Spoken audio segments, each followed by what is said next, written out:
इस अनलॉक 1 पर बात करने के लिए देवेंद्र पराशर हमारे साथ दिल्ली से हैं, अनुराग अमिताभ भोपाल से जुड़ रहे हैं, अनुपम मिश्रा कोलकाता से, दिनेश मौर्य मुंबई से, रुचि कुमार हमारे साथ लखनऊ से हैं। सबसे पहले देवेंद्र आपके पास आ रहा हूं, अनलॉक 1 को लेकर सरकार की सोच क्या है? इसमें कितने केसेस बढ़ सकते हैं? क्या सरकार ने इसका भी अंदाजा लगा रखा है? और कैसे इसको एक तरीके से इंप्लीमेंट कराया जाए कि लोग नियम भी फॉलो करें, उसको लेकर क्या तैयारी है? जी सुशांत, बिल्कुल सरकार ने पूरा एक प्रोजेक्शन ग्राफ लेके अनुमान लगा लिया है कि अगले 2 महीने में स्थिति किस प्रकार की हो सकती है। हालांकि आप पहले के अनुमान को देखें तो उसमें थोड़ा सा वेरिएशन आया था, सरकार का जो अनुमान था, जो एक्चुअल आंकड़े थे उसमें थोड़ा फर्क आया था।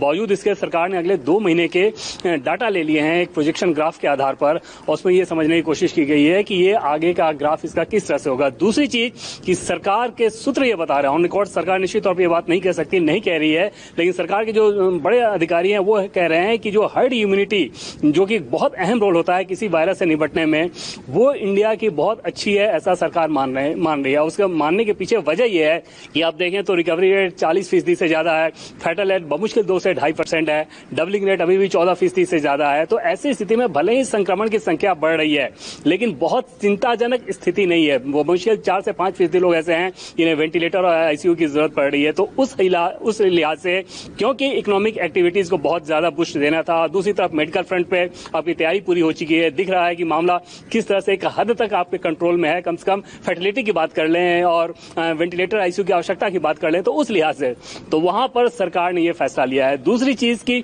जो चीजें अभी हम लोग बता रहे हैं कि 1 जून से सब कुछ खोला जा रहा है एक्सेप्ट 3 कैटेगरी का, जिसे फेज वाइज खोलने की बात होगी, उसके लिए भी हेल्थ मिनिस्ट्री लगातार केंद्र सरकार के जो मंत्रालय हैं, संबंधित विभाग हैं और राज्य सरकारों के सहयोग से एक एसओपी बनाकर उन राज्य सरकारों को बताएगी कि जो चीजें अगर आप खोलना चाहते हैं, जो हमने बताया कि आप खोल सकते हैं, उसके लिए आपका एसओपी क्या होगा, यानी कि किस प्रोटोकॉल को फॉलो करना होगा। ऐसा नहीं होगा कि अगर मॉल खोल रहे हैं या धार्मिक स्थल खोल रहे हैं तो एकदम पहले की तरह खोलेंगे, बल्कि उसमें बहुत ज्यादा प्रतिबंध है। जैसे अगर दिल्ली की बात करें तो तहत अनलॉक 1 किया जा रहा है और इस सोच के साथ भी कि कहां से कहां ग्राफ जा सकता है केसेस बढ़ने का और उससे कैसे निपटना है। रुचि कुमार हमारे साथ लखनऊ से हैं। रुचि, उत्तर प्रदेश सरकार इस अनलॉक 1 में क्या क्या छूट देने जा रही है? देखिए, मोटे तौर पे ये लग रहा है कि जो केंद्र सरकार की गाइडलाइंस है, मुख्यमंत्री योगी आदित्यनाथ ने कहा है कि हम उनको फॉलो करेंगे, लेकिन उसके साथ ये जरूर है कि जिन इलाकों में, जिन जिलों में कोरोना पॉजिटिव केस ज्यादा है, वहाँ ये छूट नहीं मिल पाएगी। वहाँ पहले की तरह सख्ती जारी रहेगी। जैसे अभी क्या हो रहा है कि लखनऊ की अगर हम बात करें तो जो मार्केट जो खुल भी रहे हैं, जो बहुत भीड़ वाले मार्केट हैं, वो अभी भी नहीं खोले गए हैं। लखनऊ का अमीनाबाद उसमें की एक मिसाल है, क्योंकि वहाँ उसके आसपास हॉटस्पॉट्स हैं। साथ में कुछ ऐसे मार्केट जो हॉटस्पॉट नहीं थे वो भी नहीं खोले गए, क्योंकि वहाँ भीड़ इकट्ठा हो सकती है। तो ऐसा लग रहा है मार्केट वालों को कि अब ये मार्केट जो हॉटस्पॉट्स में नहीं है वो खुल पाएंगे। दूसरा, अभी क्या हो रहा है कि जैसे हम इस समय हजरतगंज में है, तो अभी एक दिन लेफ्ट साइड का मार्केट खुलता है, दूसरे दिन राइट साइड का मार्केट खुलता है। तो ये जो लेफ्ट और राइट का है, तो लोगों को उम्मीद बंधी है कि शायद इससे छुटकारा मिल जाएगा और पूरा मार्केट एक साथ खुला दिखाई देगा। लेकिन अभी भी यहाँ पे गाइडलाइंस जारी हो रही है लगातार कि एक साथ एक बार में 5 से ज्यादा कस्टमर किसी दुकान पे नहीं होंगे। तो ऐसा लगता है कि रुचि, मैं आगे और सहयोगियों से भी अपडेट लूं, उससे पहले एक चीज और साफ कर दीजिए। दिल्ली नोएडा और दिल्ली गाजियाबाद बॉर्डर, क्या अब वहां पर भी बेरोक टोक आवाजाही शुरू हो पाएगी या उसमें कोई दिक्कत है जैसे अभी बनी हुई है? देखिए, ऐसा उसके लिए मीटिंग चल रही है कि वहाँ पे किस तरह से रियायत दें जिससे लोगों को सहूलियत भी हो, लेकिन कोरोना फैलने का खतरा भी ना हो। तो इसके लिए कुछ एक सरकार, क्योंकि केंद्र सरकार ने कह दिया है कि आप आराम से आ जा सकते हैं, किसी तरह के पास की आपको जरूरत नहीं है, तो ऐसा लगता है कि आने वाले दिनों में आप लोग को जो वहाँ दिक्कतें हो रही है उससे भी छुटकारा मिलेगा। लेकिन वहाँ की कैसी स्थिति है, कितने केस आ रहे हैं, उस पर ये सारी चीज डिपेंड करेगी कि कितनी छूट वहाँ पे मिल पाती है। ठीक है, हम चलते हैं मुंबई। हमारे साथ दिनेश मौर्य हैं। मुंबई में चूंकि केसेस बहुत ज्यादा हैं, ये अनलॉक 1 मुंबई और महाराष्ट्र के लिए कैसा होने जा रहा है दिनेश?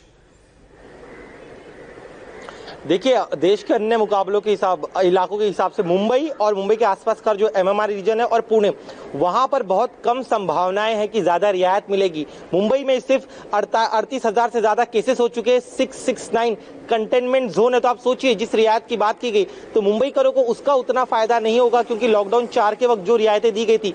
तो महाराष्ट्र सरकार का जो अनुभव है काफी बुरा है, क्योंकि स्लम इलाकों में सबसे ज्यादा केसेस आ रहे, सामाजिक दूरी का वहां पर पालन नहीं किया जा रहा। तो काफी सख्ती से जो है लॉकडाउन यहां पर 30 तारीख तक जारी रखा जाए कंटेनमेंट जोन में, इस तरह के पक्ष में फिलहाल सरकार है। लेकिन इन तीनों इलाकों के अलावा जो अन्य इलाके, खासतौर पर जो सेमी अर्बन और जो ग्रामीण इलाके, वहां पर रियायत देने में, वहां पर ज्यादा से ज्यादा छूट देने के पक्ष में सरकार है, क्योंकि अर्थव्यवस्था जो है, आर्थिक व्यवहार जो है, उस पर काफी बुरा असर हुआ। ज्यादा छूट मुंबई में मिले, इसकी गुंजाइश अभी कम लग रही है और जैसे केसेस हैं वो स्थिति बनती भी दिख रही है। और यही बात देखिए, हम बार बार कहते हैं, अगर आप नियम फॉलो नहीं करेंगे, सोशल डिस्टेंसिंग का पालन नहीं करेंगे, मास्क नहीं पहनेंगे, आपके यहां केसेस बढ़ेंगे, तो देश के बाकी हिस्सों में अनलॉक होगा, आप फिर भी लॉक में पड़े रहेंगे और या अनलॉक होकर फिर लॉक हो जाएंगे। इसलिए इस बात का ध्यान रखिए। अनुराग अमिताभ के पास चलते हैं। मध्य प्रदेश में भी केसेस ज्यादा हैं, भोपाल में, इंदौर में। अनुराग, क्या जानकारी है अनलॉक 1 को लेकर?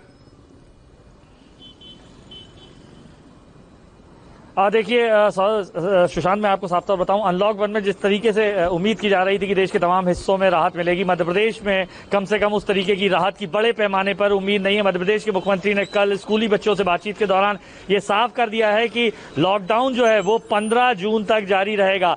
स्कूल्स जो है, जो 13 जून से खुलने की बात आ रही थी, वो नहीं खुलने जा रहे हैं। साफ तौर पर मध्य प्रदेश का जो आंकड़ा है वो पूरे देश में 6वें नंबर पर आ रहा है, 7,891 मामलों के साथ।